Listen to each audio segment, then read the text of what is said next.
सर्वेऽर्थकामः क्षणभङ्गुरायुषः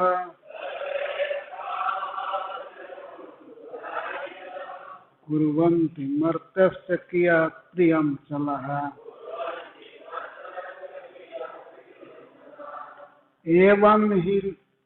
एवं हि लोकाः कर्तुभिः कृतायमे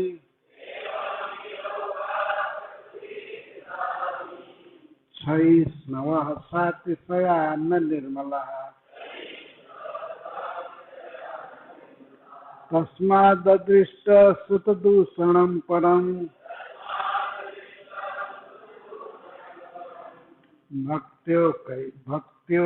भक्त्योक्त ईशं भजतात्मलब्धये।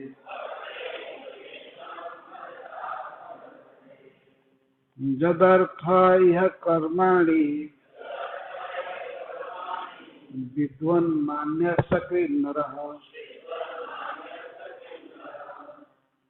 करोति अतो विपर्यासम् अमोघं विन्दते फलम्। सुखाय दुःखमोक्षाय संकल्प इह कर्मिणः सदाप्नोति हया दुःखम् अनिहाय सुखावृतः। कामान् कामयते काम्यैः जदर्थमिह पुरुषः स वै देहस्तु पारक्यो भङ्गुरो जात्युपैति च। किमु व्यवहिता पत्य दारागारधनादयः राज्यकोशगजामात्य भृत्याप्ता ममतास्पदाः। किमेतैरात्मनस्तुच्छैः सहदेहेन नश्वरैः अनर्थैरर्थसंकाशैः नित्यानन्दरसो दधे। निरूप्यतामिह स्वार्थः कियान् देहभृतोऽसुराः। निषेकादिष्वस्थासु क्लिश्यमानस्य कर्मभिः। कर्मण्यारभते देहि देहेनात्मानुवर्तिना। कर्मभिस्तनुते देहम् वयं त्वविवेकतः। तस्माद् अर्थाश्च कामाश्च धर्माश्च जदपाश्रयः भजत अनीहमात्मानम्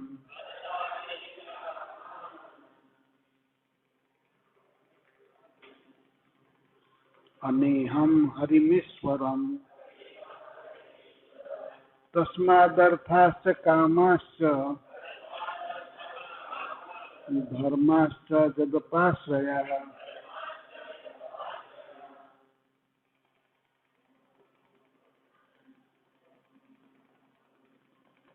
भजत अनीहमात्मानम् अनीहं हरिमीश्वरम्।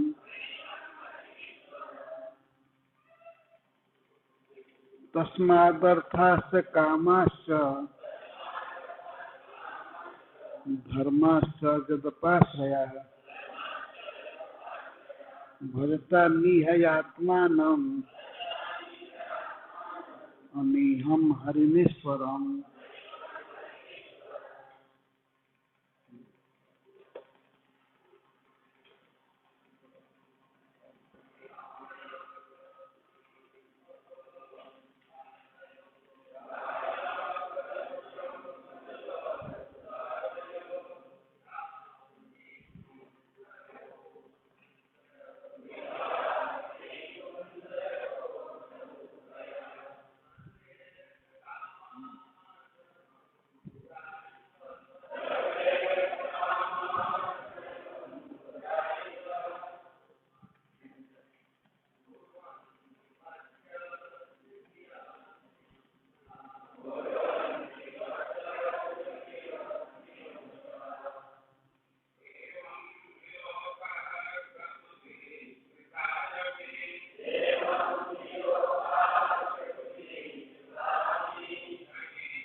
के अलावा संसार की जो भी वस्तुएं हैं वे अनित्य हैं।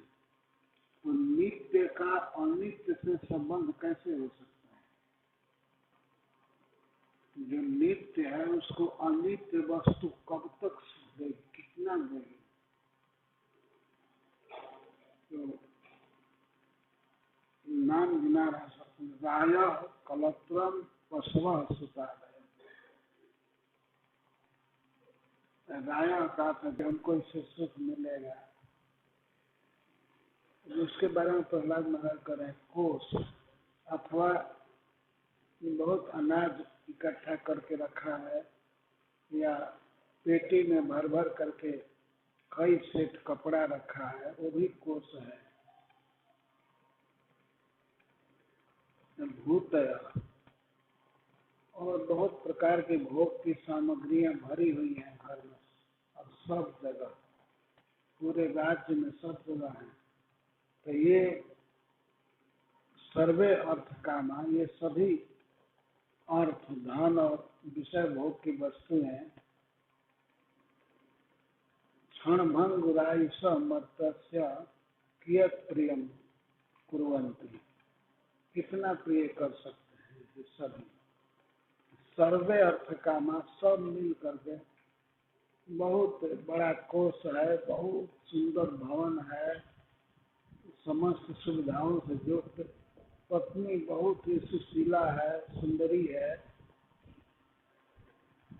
बच्चे भी पुत्र आदि अनुगामी है, मित्र स्वाभाविक प्रेम करते हैं, ऐसे हैं, बंधु बांधव भरे पड़े हैं, सब कुछ है। ये सब धन और समस्त भोग मरने वाले मनुष्य का क्या प्रिय करेंगे? क्षण भंगुरायुष, क्षण भंगुरम आयु जस्य तम, मनुष्य की आयु बहुत कम दिन के लिए है, तो बहुत कम दिन जीने वाले मनुष्य को ये क्या सुख दे, कितना सुख दे सकते हैं? पहले प्रश्न में भी, पहले श्लोक में भी प्रश्न है, इसके पहले वाले श्लोक में, इसमें भी प्रश्न, क्या प्रिय कर सकते हैं? विचार करो, कितना प्रिय करेंगे? अर्थात न किंचित अपि, कुछ भी नहीं, उल्टे दुख देते हैं ये सारी वस्तुएं। इसी को प्रहलाद महाराज बता रहे, क्षण भंगुरायुष क्षण भंगुरम आयु जस्य तम कियत प्रियम कुर्वन्ति, कितना प्रिय कर सकते हैं? चला, मेरे स्वयं सभी वस्तुएं और व्यक्ति चला, नस्वान है, आज है कल नहीं रहेंगे, ये परिवर्तनशील है। चला का अर्थ है सब चल रहे हैं, टिकने वाले नहीं है, अनित्य है। चला, तो चला वस्तुएं अचल आत्मा को क्या सुख दे सकते हैं? कितना सुख? अर्थात कुछ भी नहीं।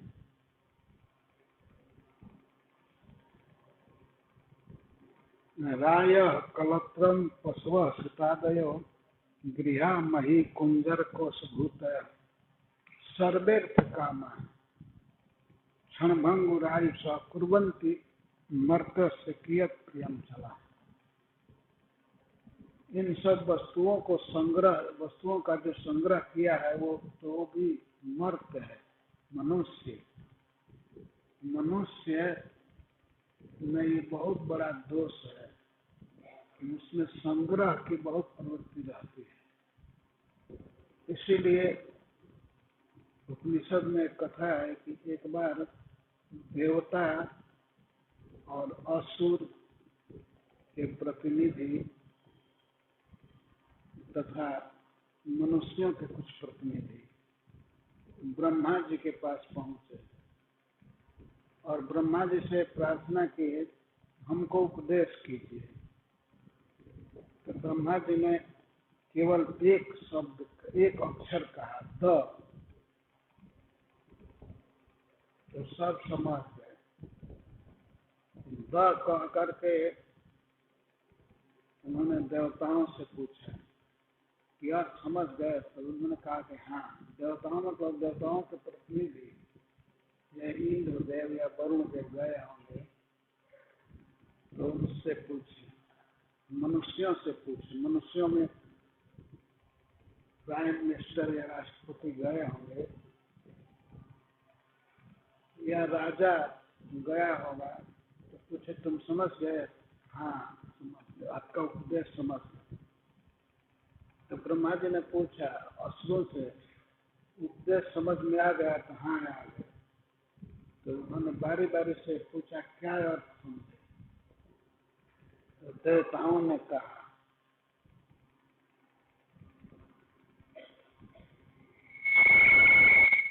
द का हमें अर्थ समझे कि दया करनी चाहिए।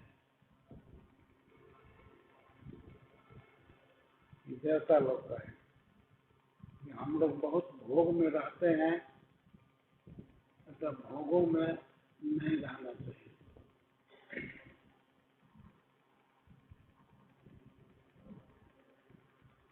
तो ब्रह्मा जी कहे ठीक है, तुम कुछ समझ गए। असुर से पूछे द का क्या अर्थ समझे? तो उन्होंने कहा कि हम बहुत कठोर हैं, मार काट करते हैं, इसलिए हमने द का अर्थ समझा दया, कि हमें दया करनी चाहिए। तो ब्रह्मा जी ने कहा ठीक, कंप्लीट 100% समझ। मनुष्यों से पूछा तुम क्या समझे? तो मनुष्य ने कहा हम द का अर्थ समझे कि दान करना चाहिए, क्योंकि हम मनुष्यों में संग्रह की बहुत प्रवृत्ति है, बहुत पैसा इकट्ठा करना चाहते हैं, बहुत घर बनाना चाहते हैं, घर में बहुत भोग का संचय करते हैं। अतः हमने ये सीखा कि हमको दान करना चाहिए। ब्रह्मा जी ने कहा कि तुम ठीक समझो।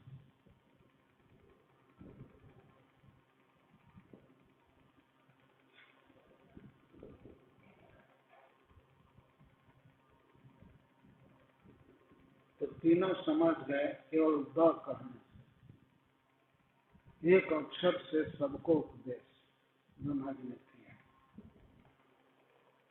तो मनुष्यों में ये प्रवृत्ति है संग्रह की, जिसको परिग्रह कहते हैं।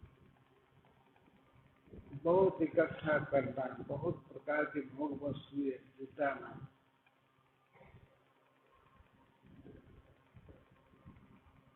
लेकिन अंततः वो है मर्त, मरने वाला, हर एक सेकंड में मर रहा है मनुष्य। ये प्राकृतिक जगत का ही स्वरूप है, और उसमें भी मनुष्यों की आयु का तो कुछ भी ठिकाना नहीं। कब एक्सीडेंट हो जाएगा, कब रोग हो जाएगा, कब मर जाएंगे, कोई पता नहीं, बता नहीं सकता। बड़े बड़े डॉक्टर लगे रहते हैं कि पूछा जाता है कि बताइए कितना दिन जिएंगे, कुछ कह नहीं पाते। जीने की कोई गारंटी नहीं है। हाँ, अंतिम समय में मरने की सूचना दे देते हैं कि अब 3 दिन जिए, 3 दिन में मर जाएंगे या 1 दिन में मर जाएंगे। तो इसीलिए मनुष्य को मर्त्य कहा जाता है।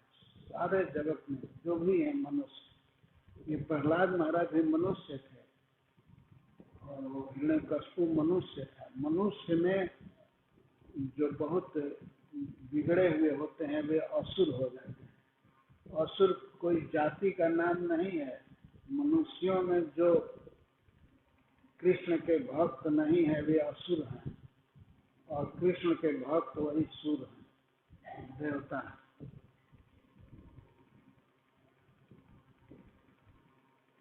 ये मनुष्यों के समाज में श्री प्रहलाद महाराज शिक्षा दे रहे हैं।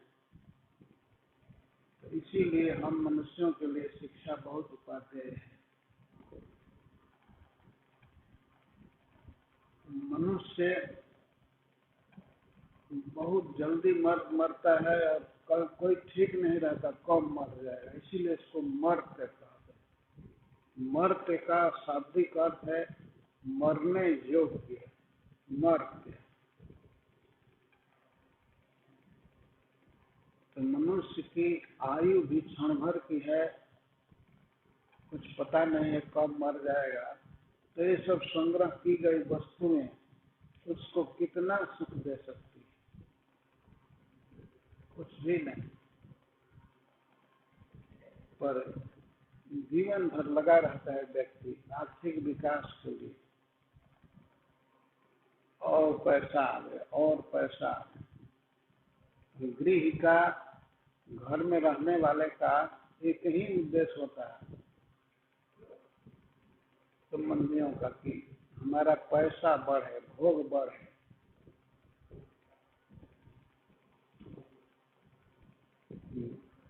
कुछ लड़के पढ़ते रहते हैं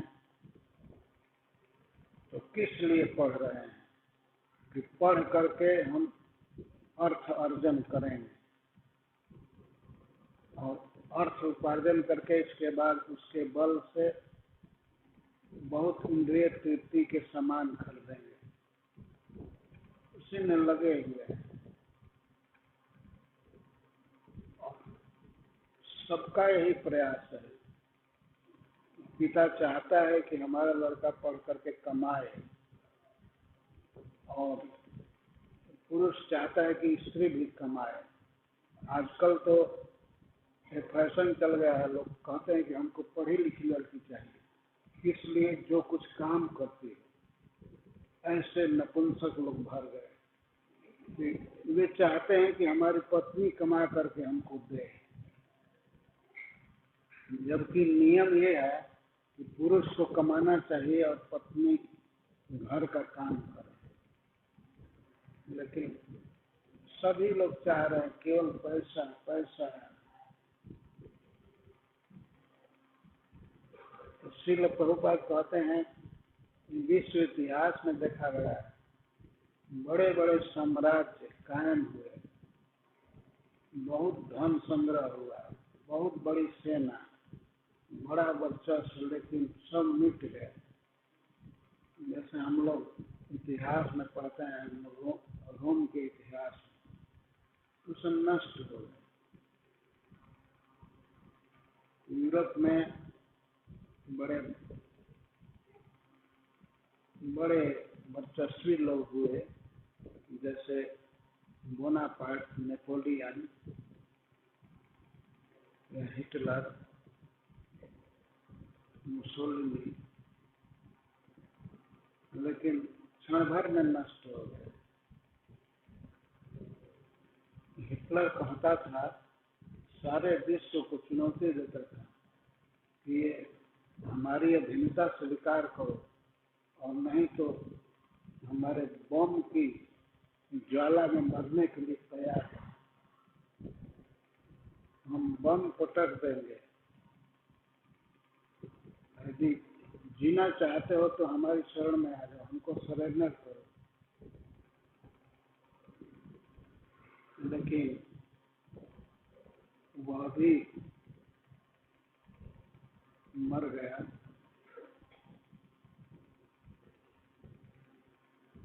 और फ्रांस में नेपोलियन हुआ था, वो कहता था संसार में कुछ भी असंभव नहीं है, डिक्शनरी से इम्पॉसिबल शब्द निकाल दो, इसकी कोई जरूरत नहीं।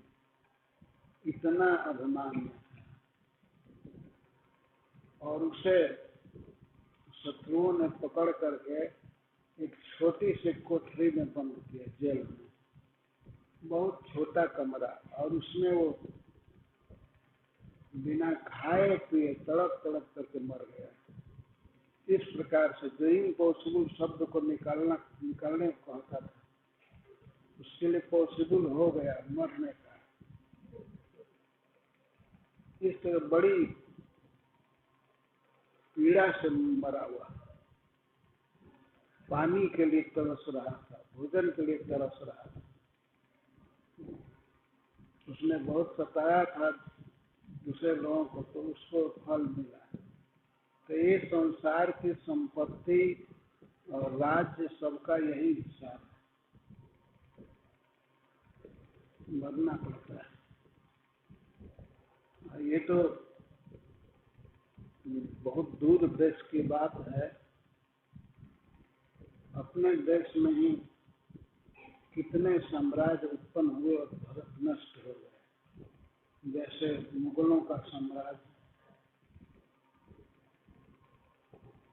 कितना कितना हिंदुओं पर अत्याचार किए, क्या क्या नियम, लेकिन वो सब राज्य समाप्त हो गए। और इस देश में इंग्लैंड वाले आए, ब्रिटिश ईस्ट इंडिया कंपनी का राज्य हुआ यहाँ भारत में। तो अवश्य इतिहास पढ़े होंगे, ब्रिटिश का, ईस्ट इंडिया कंपनी का, सीधा वे लोग कहते थे कि हमारे कंपनी का सिद्धांत है बहुत कम पैसे में कच्चा माल खरीदो और इसको बहुत हाई दाम में बेचो।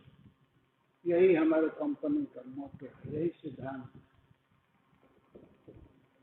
तो वे लोग इंग्लैंड से बनी हुई चीज ला ला करके बेचने लगे।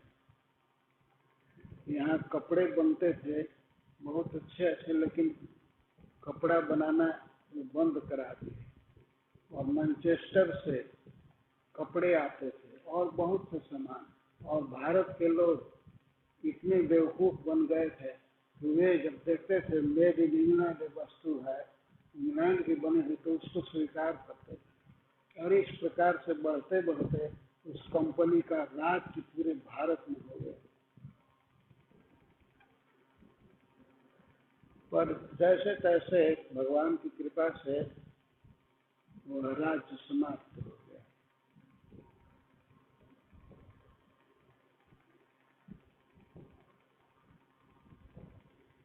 तो इस तरह राज्य का उत्थान और पतन होता ही रहता है।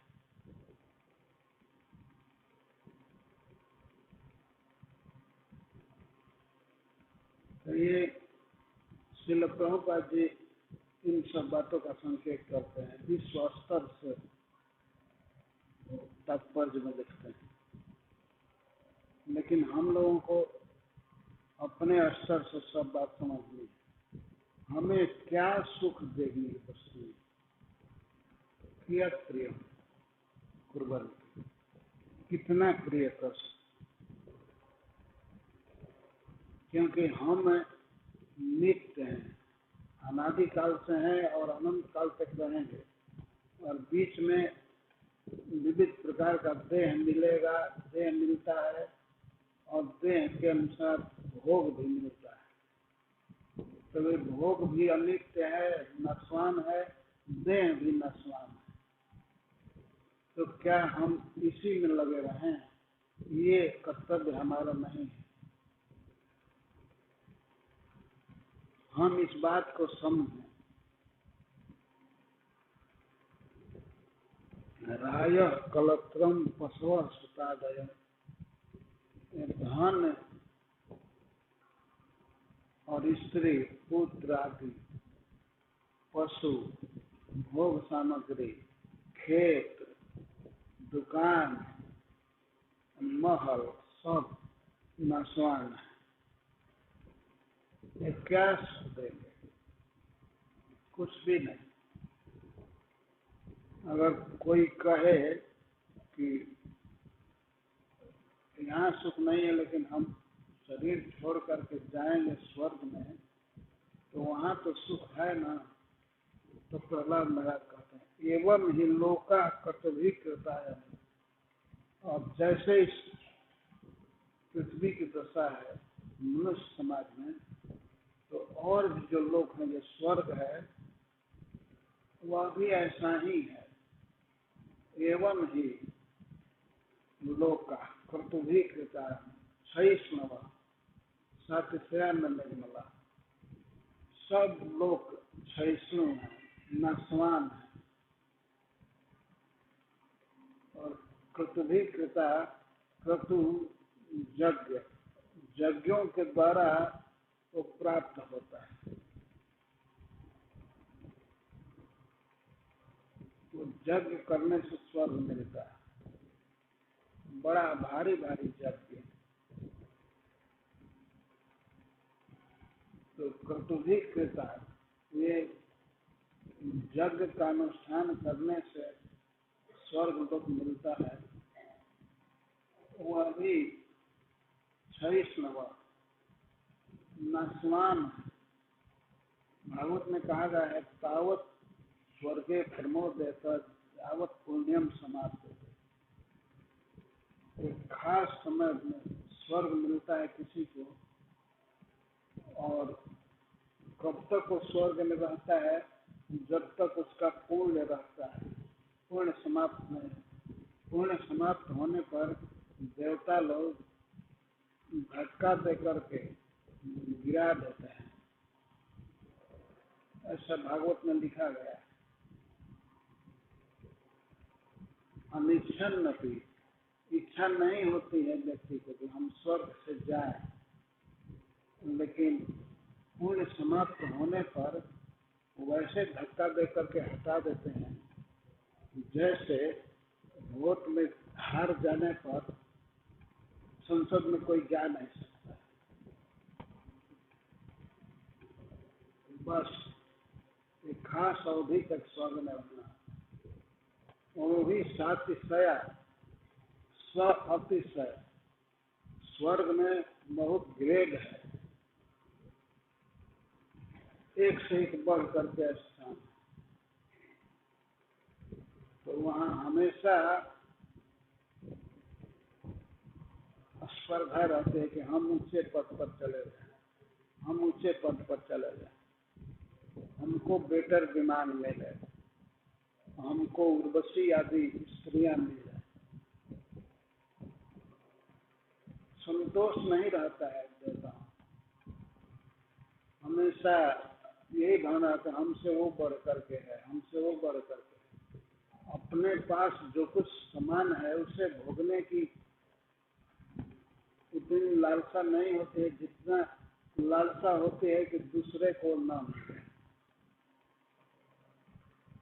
दूसरा बढ़ करके ना हो जाए। यहाँ तक कि अगर इस पृथ्वी पर कोई तपस्या करता है, ब्रह्मचर्य का पालन करता है, तो देवताओं को चिंता होती है कि ये आएगा स्वर्ग में तो हमारे पद को हथिया लेगा, इसलिए ऐसा काम करो कि वहाँ तपस्या न करे, भ्रष्ट हो जाए। तो स्वर्ग से वसंत को या स्त्रियों को, कामदेव को भेज देते हैं और उसकी तपस्या नष्ट हो जाती है, उसका यज्ञ भंग हो जाता है। यज्ञ को सफल नहीं होने देते हैं देवता लोग, ये स्वभाव बन जाता है देवताओं का। स्वर्ग में बड़ा दुख है, वहाँ सातिशयता का दुख कि हमको कम है, उसको ज्यादा भोग मिला हुआ है। तो ये भावना करके हमेशा चित्त दुखी रहता है। स्वर्ग का ये स्वभाव है कि हमेशा चिंता, हमेशा दुख कि हमको कम भोग प्राप्त है, जबकि मनुष्यों से बहुत अधिक स्टैंडर्ड है देवताओं का, लेकिन कोई सुख नहीं है। श्रील प्रभुपाद ने एक कहावत कहा है, यदि है सुजन तेतुल पाता है 3 जन, यदि है दुर्जन 8-9 पाता है 8 जन।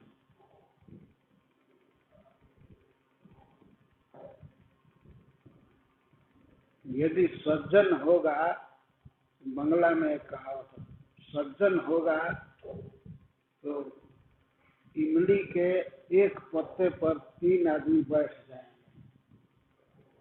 इमली का पत्ता कितना छोटा होता है, लेकिन उस छोटे से पत्ते पर सुजन होगा, सज्जन व्यक्ति होगा, 3 व्यक्ति बैठ जाएंगे। और यदि दुर्जन होंगे तो 9 पाता है 8 जन, 9 पत्ता पर 8 भी नहीं आते हैं।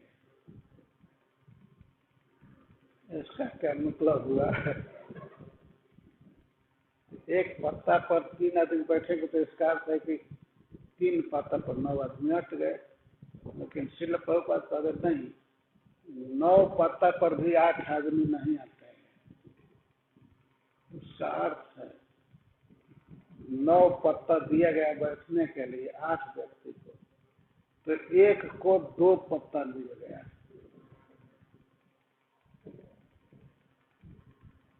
हिसाब करने पर अब 8 को एक एक पत्ता मिलेगा तो एक को 2 मिल जाएगा, 9 पत्ता है तो सब उसी को देखने लगेगी, उसको क्यों इतना मिल गया, हमको नहीं मिला, हमको कम मिला, हमको पत्ता दो, हमको पत्ता दो कहते हैं। जबकि आराम से बैठ सकता था। यदि सज्जन होगा तो 3 आदमी एक पत्ते पर बैठ जाए, लेकिन वो 8 झगड़ा करते रहे, मरते रहे, हमको नहीं मिला, उसको मिला, उसको मिला, उसको मिला, उसको 2 पत्ता मिल गया, हमको नहीं मिला, तो बैठे नहीं, झगड़ा करते ही है। तो यही दशा स्वर्ग की है, सातिशया अतिशय। वहाँ यही चलता है कि हमसे बड़ा पद उसका है, हमसे बेहतर भोग उसको मिल रहा है। तो इस कारण से देवता सुख में नहीं रहते हैं, स्वर्ग में वे भी दुखी हो रहते, बहुत दुखी। भोग बहुत है लेकिन सुख नहीं है। तो जैसे इस लोक में क्षणभंगुर शरीर है और भोग सब अनित्य हैं, ऐसे ही स्वर्ग में भी कोई सुख नहीं है, वहाँ के भी भोग अनित्य हैं। और जब तक पुण्य रहता है तब तक स्वर्ग में रहने को मिलता है। पुण्य समाप्त होने पर क्षीणे पुण्य मर्त्यलोकम विशन्ति, पुण्य क्षीण होने पर तुरंत ढकेल दिए थे मनुष्य लोक में। यहाँ इस पृथ्वी पर पशु में जन्म, चाहे पक्षी में जन्म, कीट पतंग, वृक्ष या मनुष्य, किसी में जन्म, और देवता का पद चला जाता है तो अंततः हुआ दुखद है। स्वर्ग स्वल्प अंत दुखदायी। तो प्रहलाद महाराज समझा रहे हैं कि स्वर्ग के भोग, इंद्र लोक के भोग या जन लोक, महर लोक, सप्तलोक, सप्तलोक आदि के जो भोग हैं, ये सब क्षणभंगुर हैं और दुख देने वाले हैं, कहीं सुख नहीं।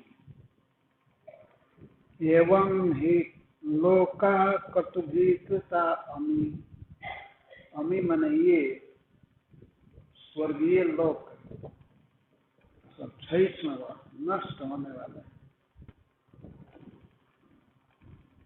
सातिशया, वहाँ अतिशयता एक से बढ़कर व्यवस्था है, बहुत डिस्क्रिमिनेशन है, इसलिए निर्मल नहीं है। वहाँ बहुत स्पर्धा रहती है देवताओं में।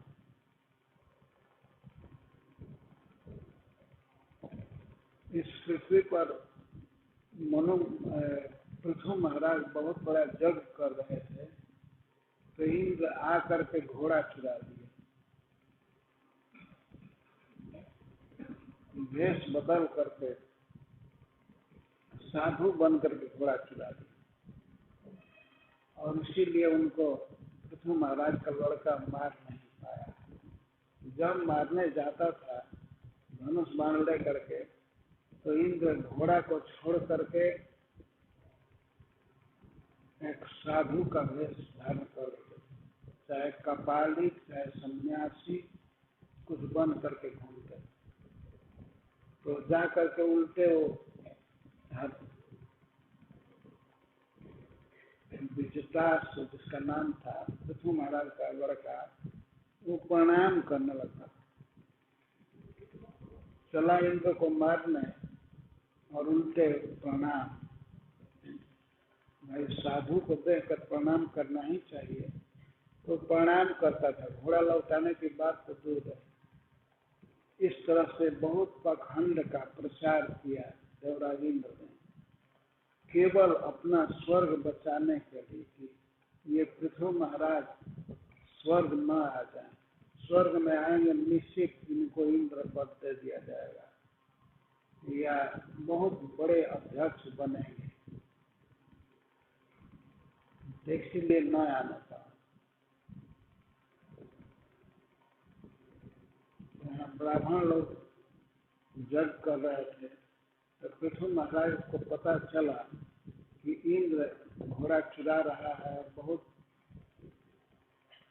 कपट वेश धारण कर रहा है। तो उन्होंने ब्राह्मणों से कहा, नहीं ब्राह्मणों ने उनसे कहा, ब्राह्मणों से उन्होंने कहा कि ठीक है, तो ऐसा मंत्र पढ़िए कि इंद्र जग कुंड में भस्म हो जाए गिर कर। तो ब्राह्मण लोग क्रोध में वैदिक मंत्र पढ़ने लगे, इंद्र को भस्म करने करे। तो श्री ब्रह्मा जी को पता लगा। श्री ब्रह्मा जी आए और कहे, ये महाराज क्रोध में तो हो ही गया है, तुम लोग भी अपना बैलेंस खो दिए हो, ब्राह्मणों को डांटे, ये ऐसा काम मत करो। इंद्र भगवान की विभूति है, उनको मारने का उपाय मत करो। तो ब्रह्मा जी से पृथु महाराज ने कहा, आप यज्ञ बंद करने के लिए कहते हैं और इंद्र को चोरी से नहीं रोक रहे हैं। तो ब्रह्मा जी ने कहा कि महाराज आपका स्टैंडर्ड दूसरा है और इंद्र का दूसरा है। इंद्र अभी भोगों में है, अज्ञान में है, आप तो मोक्ष धर्म के वेत्ता हैं। आप जग कर रहे हैं तो आपको स्वर्ग की कामना नहीं है ना, आपको भोग नहीं चाहिए। और वो डर रहा है कि ये यज्ञ सफल होने पर आ जाएगा स्वर्ग में, तो बेटर है आप यज्ञ बंद कर दीजिए। 99 यज्ञ पूरा हो गया था, 100वां यज्ञ चल रहा था, अश्वमेध यज्ञ। तो ब्रह्मा जी के कहने से पृथु महाराज ने यज्ञ रोक दिया। अब यज्ञ रोक दिया तब उसमें भगवान प्रकट हुए।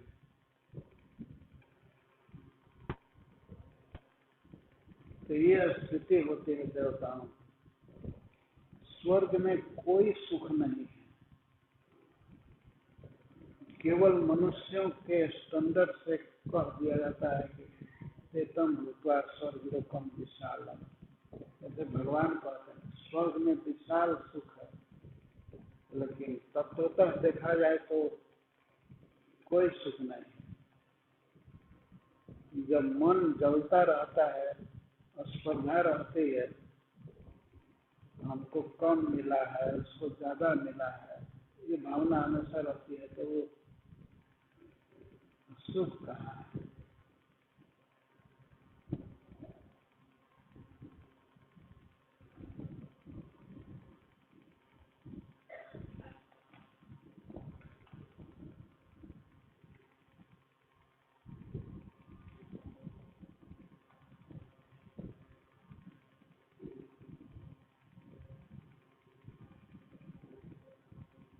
इसीलिए भक्ति से इस परमेश्वर का भजन करो, भगवान के प्रति भक्ति करो। भजत आत्मवत में अपने स्वरूप की प्राप्ति के लिए, भगवान के चरण कमल की प्राप्ति के लिए भक्ति से भगवान का भजन करो। असुर बालकों को उपदेश कर रहे हैं। जदर्थ यह कर्माणि विद्वान मानसिक नरः करोत तत्व विपर्यासम अमोघम विन्दते। जदर्थ जिस देह के लिए अपने को बुद्धिमान मानने वाला मनुष्य निरंतर कर्म करता है, अपने को विद्वान माने, वास्तव में बुद्धिमान नहीं है। बुद्धिमान होता तो कर्म क्यों करता है? वो कर्म कर रहा है अपने को बुद्धिमान मानकर। अब मैं इंजीनियर बन गया और लोगों से मुझे ज्यादा बुद्धि है, और मैं मेडिकल पढ़ लिया और पढ़ाई कर लिया या बहुत बड़ा नेता बन गया, ऐसा सोच करके कर्माणि असकृत कुरुते। जदर्थ ये सब कर्म कर रहा है किस लिए? इस देह को अधिक दिन जिलाने के लिए, भोगने के लिए, भोगों के लिए काम कर रहा है। जदर्थ यह कर्माणि विद्वान मानी असकृत नरः, और निरंतर कर्म कर रहा है।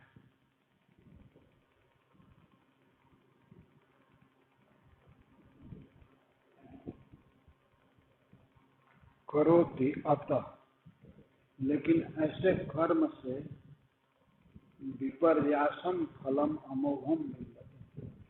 विपर्यासम फलम उल्टा फल मिलता है। सुख के लिए कर्म कर रहा है लेकिन सुख मिलता नहीं। इसी को अगले श्लोक में पढ़ें। सुखाय दुख मोक्षाय संकल्प यह करना। कर्मी का यह संकल्प होता है कि मेरा मुझ पर जो दुख आया है वो चला जाए और मुझको सुख मिले। सुखाय सुख के लिए और दुख मोक्षाय दुख से छूटने के लिए कर्म करता है, परंतु होता है उल्टा। संकल्प है सुख पाने का और होता है दुख। और पहले से जो दुख है वो दुख जाता नहीं, ऊपर से और दुख बढ़ जाता है। संकल्प कुछ और था, संकल्प और रहता है, हो जाता है दुख। सुख के लिए कर्म किया गया, संकल्प किया गया और दुख बढ़ जाता है। दुख थोड़ा भी कम नहीं होता। और अमोघम, अमोघम का अर्थ है निश्चित, निश्चित ही उससे उल्टा फल मिलता है। विपर्यासम फलम लभते। संसार में मनुष्य समाज में यही होता है। काम होते हैं, काम करता है व्यक्ति बहुत प्रकार से विषय भोग के लिए सुख प्राप्त करना चाहता है, लेकिन सुख नहीं मिलता।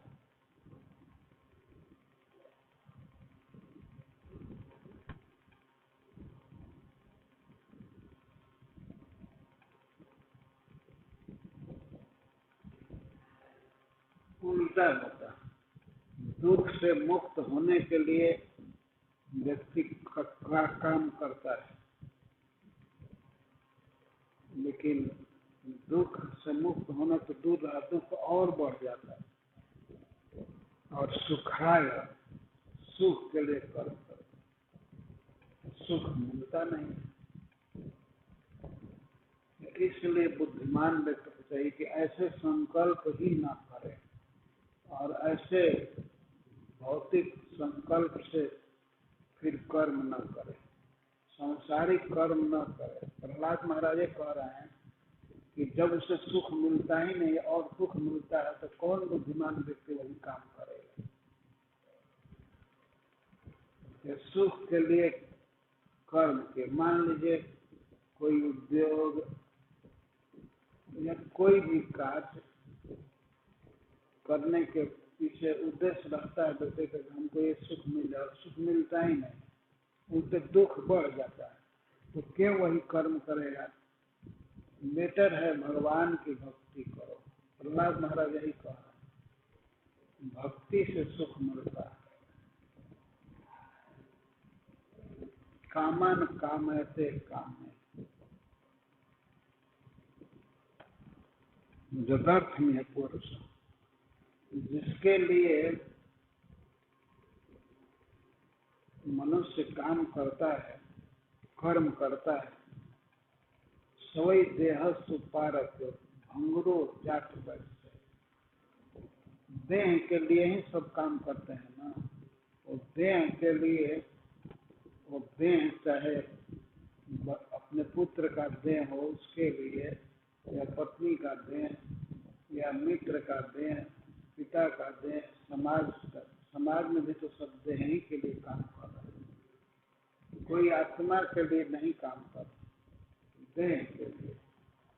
और जिस देह के लिए काम कर रहे हैं, सवई देह से पारक, यह देह पराया है, यह अपना नहीं है।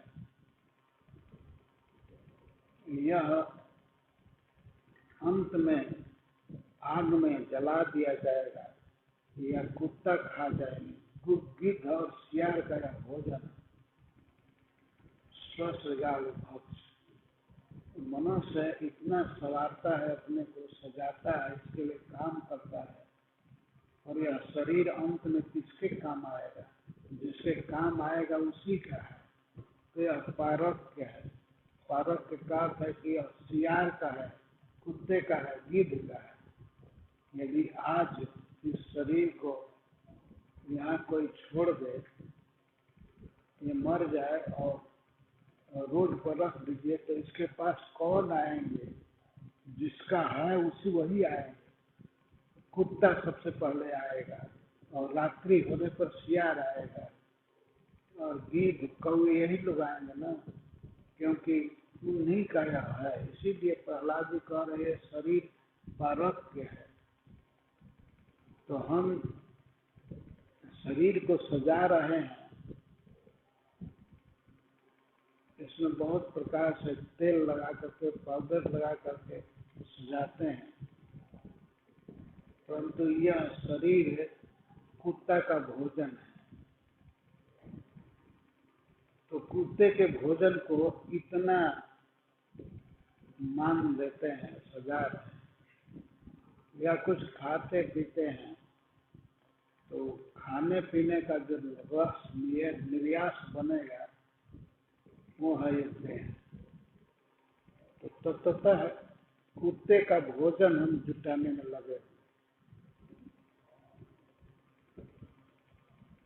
या गिद्ध का भोजन, अतः अग्नि की आहुति जुटा रहे हैं।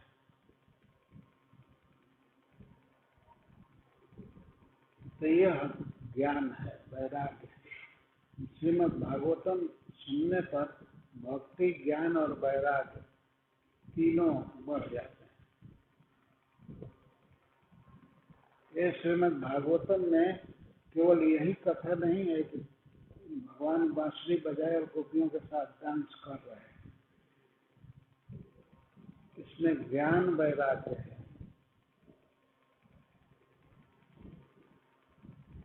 जिस देह के लिए मनुष्य इतना काम करता है, भौतिक क्रियाकलाप में लगा रहता है, सवई देहस्तु, वह देह तो पारक्य दूसरे का है। इससे आत्मा को कोई लाभ नहीं। आत्मा को तब लाभ माना जाएगा कि जब ये इस देह से परमात्मा का संग मिल जाए, भगवान का भजन। सवई देहस्तु पारक्य, दूसरे का देह, दूसरे की संपत्ति।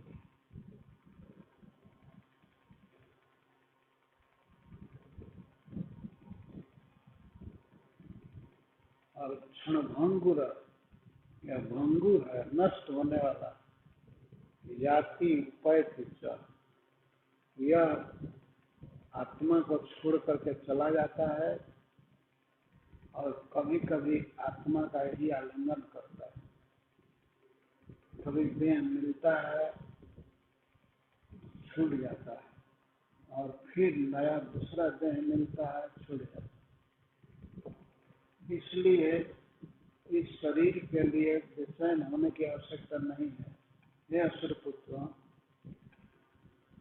इस शरीर की चिंता नहीं करो, ये तो मरने वाला है, ही मर जाएगा। अपनी चिंता करो, आत्मा के कल्याण की बात सोचो। तो आत्मा का वास्तविक कल्याण है भगवान की भक्ति में।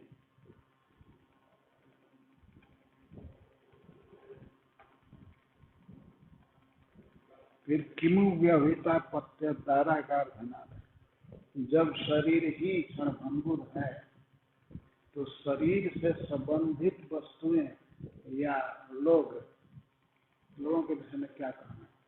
अहंतास्पद शरीर ही जाने वाला है, जिसको व्यक्ति मैं समझ रहा है, वह शरीर ही क्षणभंगुर है, कारक है। तो फिर शरीर से संबंधित लोगों के विषय में क्या कहना। जब शरीर ही समाप्त होने वाला है, साथ नहीं देगा, तो फिर शरीर से जो बंधे हुए हैं उनके बारे में क्या कहना, उनका नाम कह रहे हैं। किमु व्यवहिता पत्य धाराकार धमादय,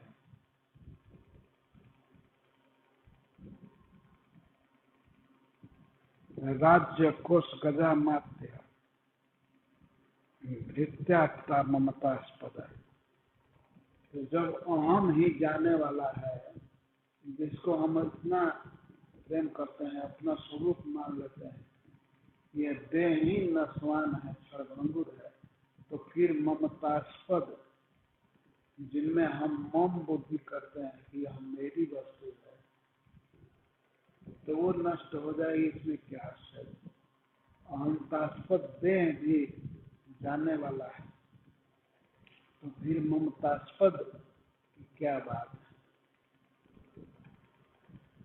वो जाएंगे, सब छूट जाएंगे, इसमें कहना ही क्या है। किमु किम उ व्यवहिता दारागार, व्यक्ति यह समझता है कि ये पुत्र हमारा है, भावना रहती है ना कि मेरा पुत्र है। अपत्य, पत्नी, अपत्य का अर्थ पुत्र, और दारा, दार स्त्री, आगार घर, धनादय, पुत्र, स्त्री, घर और धन आदि, इसको व्यक्ति समझता है मेरा। तो जब वह स्वयं ही नहीं रहेगा, इसका देह ही समाप्त हो जाएगा, तो फिर कहाँ बेटा रहा, कहाँ पत्नी और घर कहाँ, सब नस्वान है।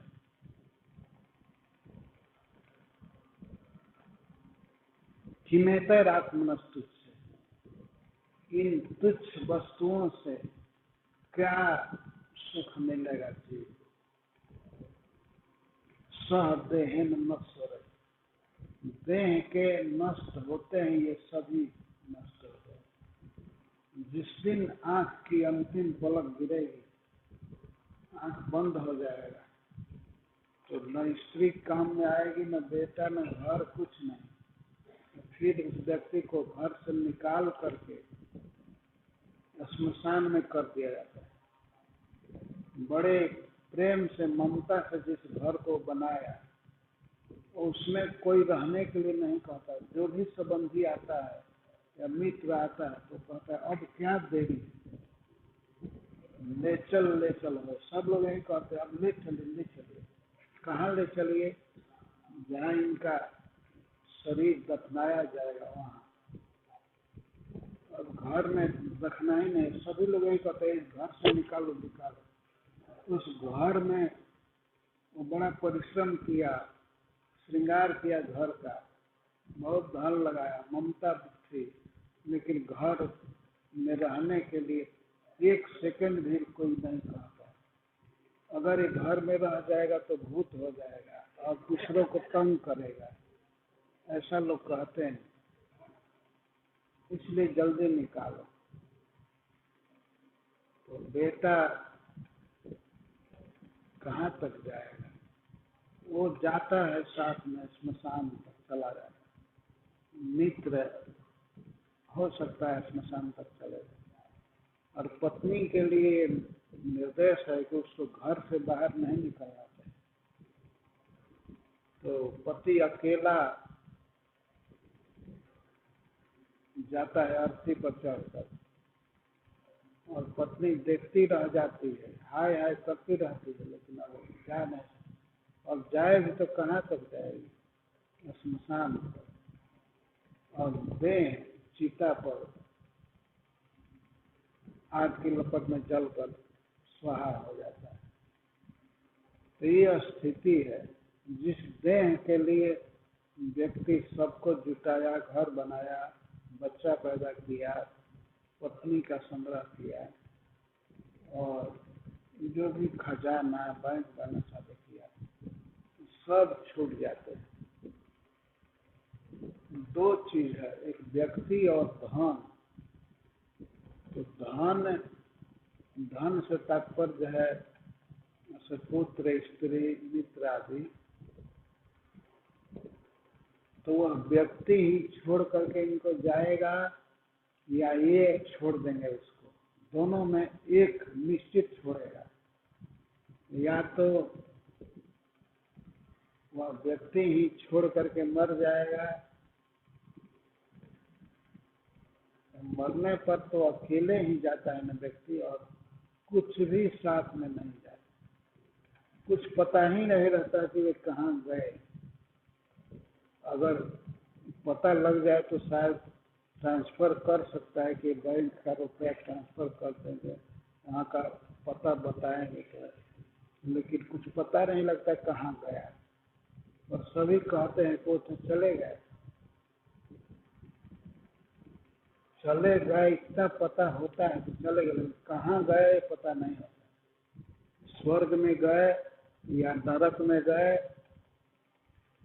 या वैकुंठ गए, कुछ पता नहीं रहता। ऐसे जो भगवान के भक्त हैं, उनका संकेत मिल जाता है कि वे भगवान के धाम में जाएंगे या कम से कम स्वर्ग में जाएंगे। लेकिन और किसी का पता नहीं रहता।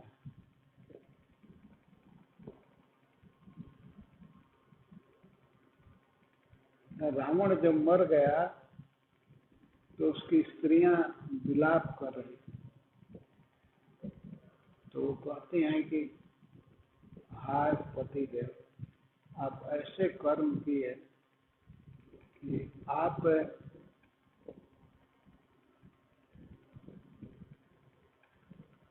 तो नरक में गए, आत्मा नरक है चले, आप नरक में गए और आपका शरीर कुत्ता और गिद्ध के पेट में गया,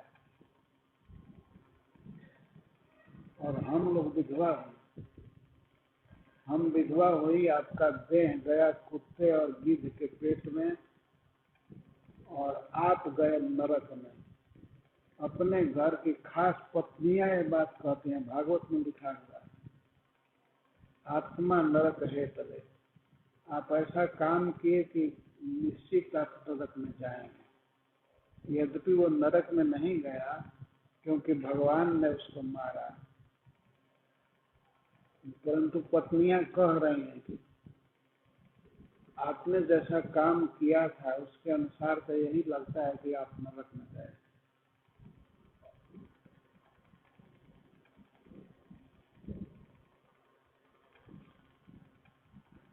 तो ये अहंतास्पद देह चला जाता है, ये नाशवान है। तो फिर ममतास्पद पुत्र आदि के विषय में क्या कहना, ये तो छूटे नहीं।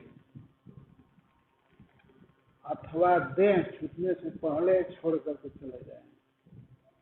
और आजकल तो यही हो रहा है, लड़का पढ़ लिया, कोई सर्विस मिल गई, वो अपनी बीवी को लेकर कहीं चला गया। उसके बाद माता पिता मर रहे हैं, क्या कर रहे हैं, उसको कोई गम नहीं। और फिर भी मनुष्य की ऐसी ममता जमी हुई है, वो उन्हीं की चिंता करता है और वे चिंता नहीं करते हैं।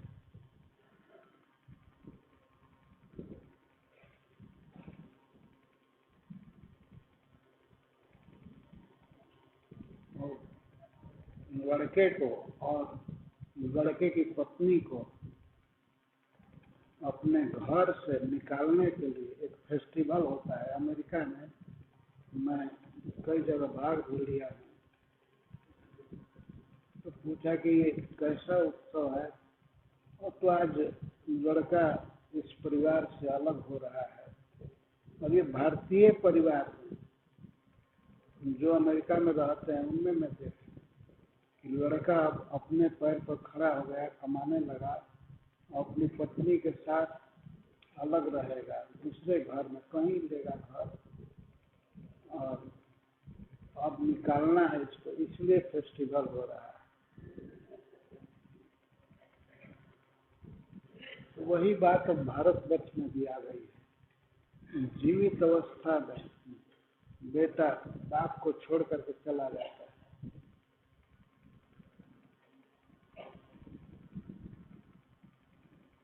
ऐसे केवल इतना ही नाता रह गया, खून का संबंध। हलवा कैसे है, तो पूछते हैं मतलब जी रहे हैं ना, आप बीमार तो नहीं हैं। और वही फादर्स डे पर या मदर्स डे पर बच्चे पूछ दिए जी रहे हैं ना, इतना ही काफी है। और वो गदर रहते हैं, उसका फोन आया, नहीं तो अपने काम में इतना बिजी होता है कि फोन भी नहीं करता। तो फोन आ गया, यही बहुत बड़ा है। और वो काहे को कभी पैसा देने जाए या कभी सेवा करे, ये तो स्वप्न में भी संभव नहीं। जीवित अवस्था में ये सब छोड़ देते हैं। और यही हालत पत्नी की है। सूरदास जी ने लिखा है कि पत्नी अपने पति से कहती है कि आप नहीं रहेंगे तो मैं नहीं रहूंगी, मैं आपके साथ ही जल जाऊंगी। और वो पत्नी जो ऐसे बोलती थी, इस तरह से बोल बोल करके, बहुत मोहक वाक्य बोल करके, ठग करके पति के पैसे को खाती रहती है। और जब पति मर जाते हैं तो वो काहे को जलने जाए, बल्कि वो दूसरा पति कर लेती है। यहाँ तक चालू है। तो यह तो संसार का संबंध है। प्रहलाद महाराज का ये ममतास्पद, ममता के जो स्थल हैं, मेरा बेटा, मेरी पत्नी, मेरा भाई, मेरा घर, मेरा पैसा, मेरी कार, ये सब कहाँ रहे, सब छूट जाते हैं। ये सब तुच्छ है। आत्मा नित्य है, आत्मा की कीमत है, लेकिन इन सब वस्तुओं की कुछ भी कीमत नहीं। सह देहन नष्ट हो रहे, शरीर के नष्ट होते ही ये सब समाप्त हो जाते हैं। शरीर के नष्ट होने पर क्या संबंध रहता है? कुछ भी नहीं। कौन कहाँ है कुछ पता ही नहीं रहता।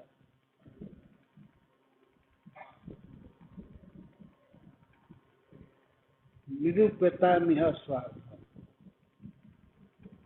ज्ञान दे वृतो सुरा निषेकादि अवस्था सुक्लिश मनस्य कर्म भी। अब एक प्रश्न कर रहे हैं, निरूप्यता निह स्वार्थ। हे असुरा, हे असुर बालकों, बताओ जीव को कब सुख मिलता है, कहाँ मिलता है, क्या मिलता है? पहले उन्होंने कहा कि क्या सुख मिलता है, कितना सुख मिलता है। अगर कोई कहे कि सुख कुछ है, हम कह नहीं पाएंगे, लेकिन कब सुख मिलता है? सुख भोगने का कोई अवसर ही नहीं है, इंजॉय का अवसर नहीं है इस प्राकृतिक जगत में। का स्वार्थ, स्वार्थ मतलब अर्थ है, अर्थ का मतलब सुख। कब जीव को सुख मिलता है? कभी नहीं। निषेकादि अवस्था से क्लिष्ट मानस, शरीर की 9 अवस्था होती है। अब इस निषेक, निषेक का अर्थ है गर्भ धारण। जीव जब पिता के वीर्य में बैठाया जाता है माया द्वारा, तो वह माता के उदर में प्रवेश करता है, इसको निषेक कहते हैं। तो गर्भाधान प्रारंभ होने से लेकर के शमशान तक जीव को कभी कोई सुख नहीं है, केवल क्लेश मानस्य, केवल क्लेश क्लेश भोगता रहता है। कललम ट्रेक रात्रेण पंच रात्रेण बुद्धता, एक रात्रि में, एक दिन में वो कलल बन जाता है। स्त्री के वज्र और पुरुष के वीर्य का जब मिश्रण होता है तो कलल, कलल कहते हैं जैसे दही जैसा मिश्रण मिलता है। दशा है न तो करकम। और 10 दिन के बाद, 10 दिन में वो बेर फल के समान कोमल ऊपर से हो जाता है, बेर ऊपर से कोमल होता है। तो 1 महीने का होने पर तब सिर निकलता है, सिर निकलता है। और 2 महीने के होने पर धीरे धीरे उसमें से हाथ निकलता है, पैर निकलता है। ये सब क्लेशमय अवस्थाएं हैं। और गर्भ में जब तक रहता है तब तक क्लेश है। तो निषेक, गर्भ अवस्था और जन्म, ये 3। और इसके बाद बाल्य, पौगंड, कैशोर, बालक, कुमार अवस्था और किशोर अवस्था। और इसके बाद है यौवनम। यौवन के बाद एक वयोमध्य अवस्था, वयोमध्य। और इसके बाद बुढ़ापा, जरा और मरण। यही 10 शरीर की है, 9 दशा। तो कभी भी जीव को सुख भोगने का 1 सेकंड भी चांस नहीं, तो मिलता नहीं। कब उसको सुख मिलता है? निषेक आदि अवस्था से क्लिष्ट मानस, हमेशा कष्ट ही भोगता रहा। गर्भ में जीव रहता है तो कोई आनंदमय अवस्था नहीं है। कोई ये न सोचे कि ये बच्चा आनंद से पड़ा रहता है, वो बहुत दुख में रहता है। माता के कंजस्टेड आंतों में वो फंसा रहता है, इधर उधर हाथ हिला नहीं सकता।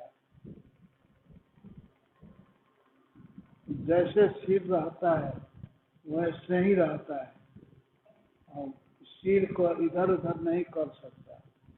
और कोई कीड़ा काटता है, छोटे से जर्म्स होते हैं, उसके कोमल शरीर को काटते हैं तो उसमें खुजला भी नहीं सकता, केवल दुख सहता रहता है।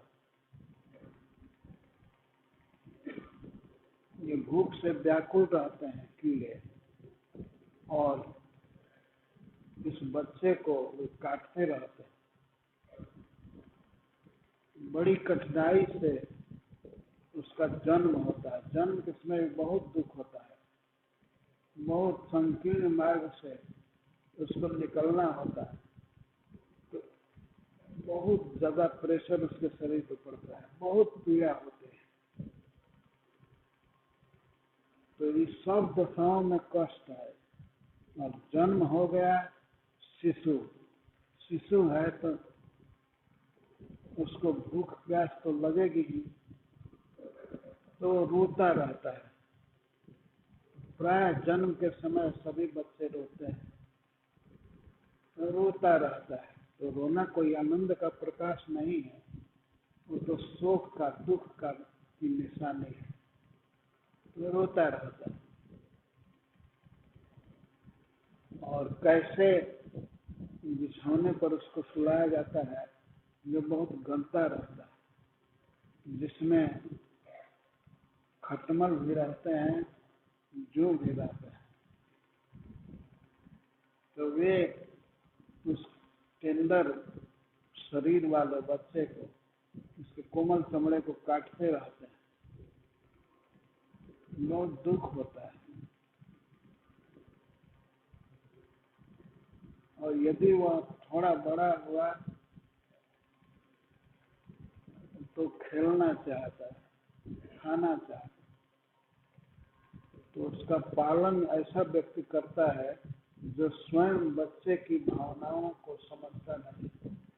यदि बच्चा भूख से रो रहा है तो माता समझती है कि ये पेट की पीड़ा से रो रहा है,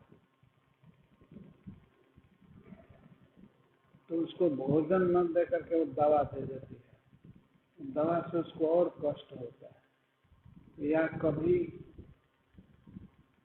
पीड़ा से रो रहा है, रोग से, तो माता समझती है कि भूख से रो रहा है, तो उसको और दुख दिला देती है। उसके चलते और दुख होता है। ज्यादा भोजन कर लेने से दुख होता है। तो बच्चे का पालन ऐसा व्यक्ति कर रहा है जो बच्चे के दर्द को समझता नहीं, तो उस दशा में भी हमेशा दुख ही दुख है। अगर शिशु अवस्था में इस तरह से पार किया दुख से, उसके बाद कुमार अवस्था आई, तो कुमार अवस्था में उसको न चाहने पर भी पढ़ने के लिए भेज दिया।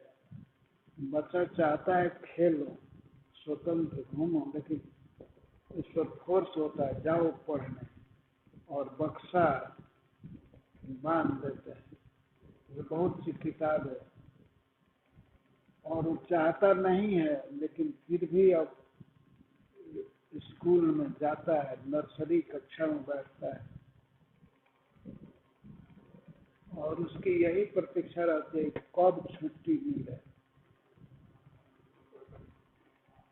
तो वह छुट्टी होने पर घर वैसे आता है जैसे कोई बहुत बड़े कारागार की सज्जा से, दंड से मुक्त हुआ।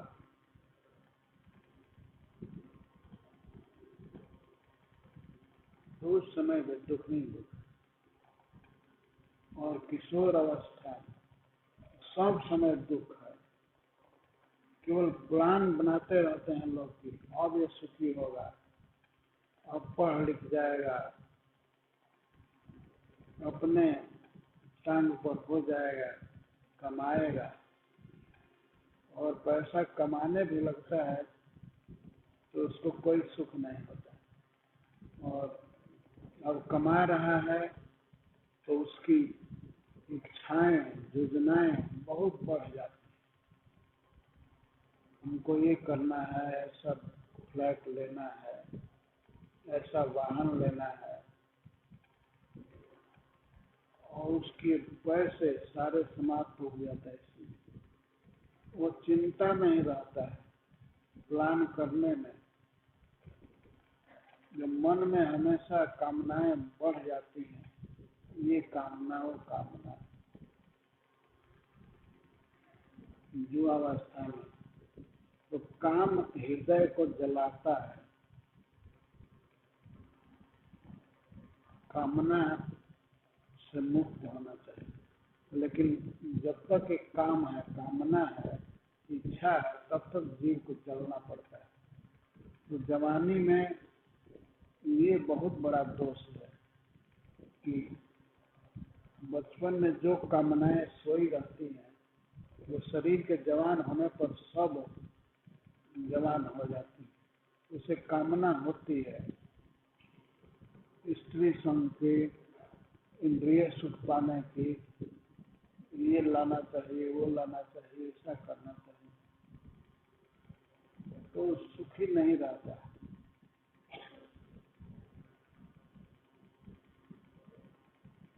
और ये तो पुरुष की बात कही जा रही है, स्त्रियों को और भी दुख है। अगर जीवन इस तरह से नश्वर है तो उसमें भी स्त्री का शरीर तो बहुत जल्दी नष्ट होता है।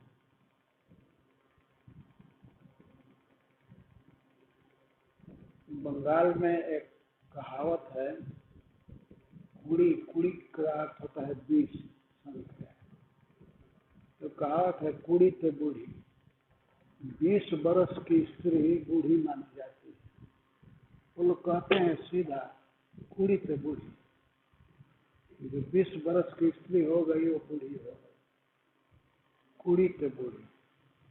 तो कभी जीव को ऐसा अवसर ही नहीं है, सर चांस नहीं है कि उसको सुख भोगने का मौका दिया जाए। एक तो सुख है नहीं संसार में किसी भोग वस्तु में, और दूसरे जीव को माया इस तरह से कोई अवसर नहीं देती है कि अब थोड़ा वो सुख की सांस ले, तब सोचे कि मैं सुखी। हमेशा दुख, और जवानी बीत गई, बुढ़ापा में क्या सुख है। ये तो सब लोग समझते हैं कि बुढ़ापा में कोई सुख नहीं, केवल दुख ही दुख है। जिसको सुख का साधन समझता है वो शरीर ही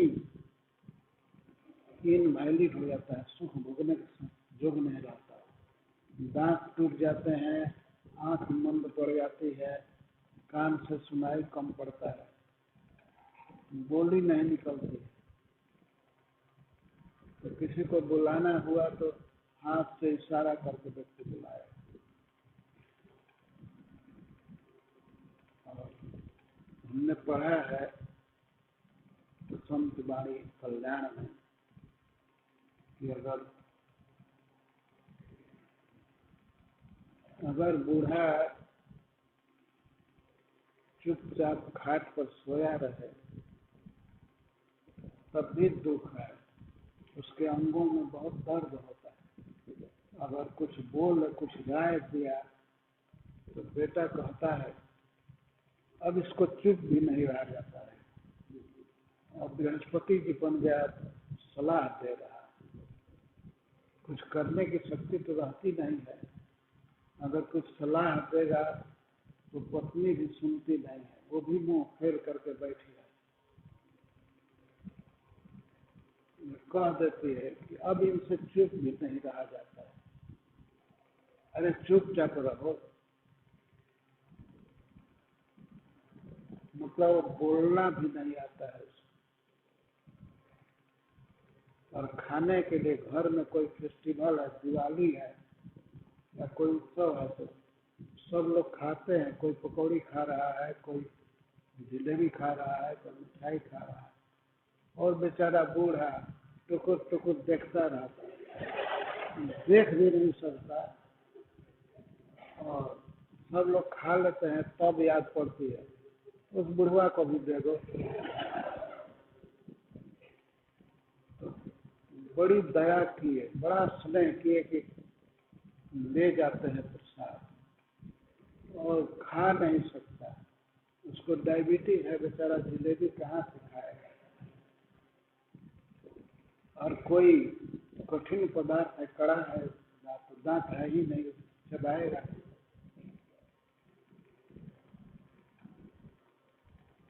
तो बेचारा केवल देखता है, और अपना दिन गिनता है। केवल यही है न, पड़े पड़े अब कब जमरा जाएंगे, कब मृत्यु होगी।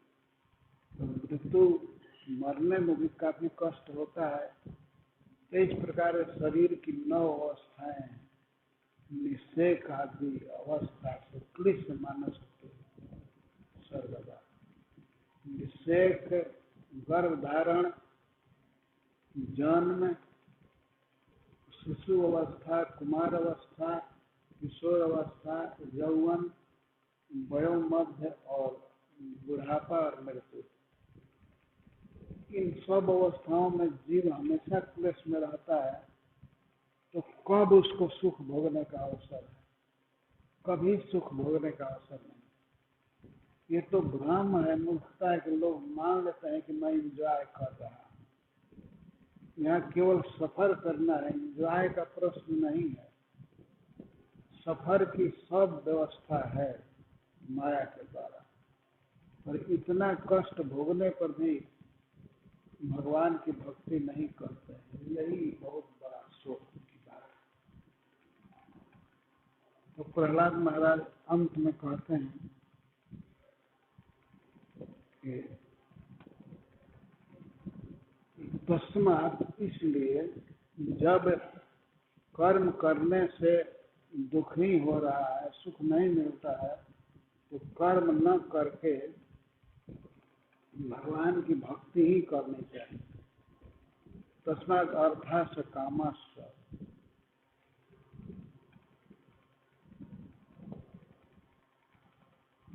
अर्थाश्च जगपास है। जो भी संसार में काम है, इंद्रिय तृप्ति के समान है, धन है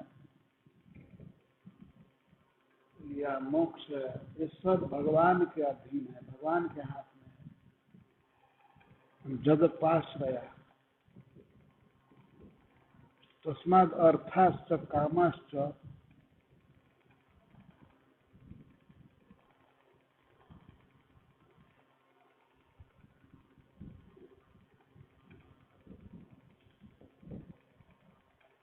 धर्माश्च जगपाश्रया, जिनके आश्रय में है।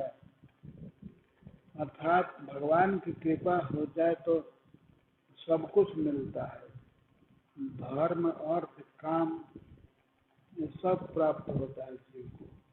लेकिन फिर भी प्रहलाद महाराज कह रहे हैं अनिहया, कि विषय भोग की कामना से मुक्त हो करके अनिहया निष्काम भाव से भगवान हरि का भजन करना चाहिए। भजत अनिहयात्मा, अनिहम हरिमेश्वर। अनिहया, अनिहया इच्छा नहीं करनी चाहिए इंद्रिय सुख की, भोग की, धर्म की, धर्म का अर्थ है स्वर्ग की, स्वर्ग की कामना नहीं करनी चाहिए। निष्काम भाव से शुद्ध प्रेम से भगवान हरि का भजन करना चाहिए।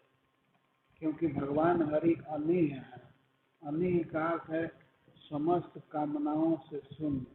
उनका भजन करने पर हम भी निष्काम हो जाएंगे। उनको कोई अपेक्षा नहीं रहती है किसी वस्तु की। वे ऐसे स्वामी हैं, सब तरह से पूर्ण हैं। ऐसे पूर्ण भगवान हरि का भजन करो, भक्ति करो।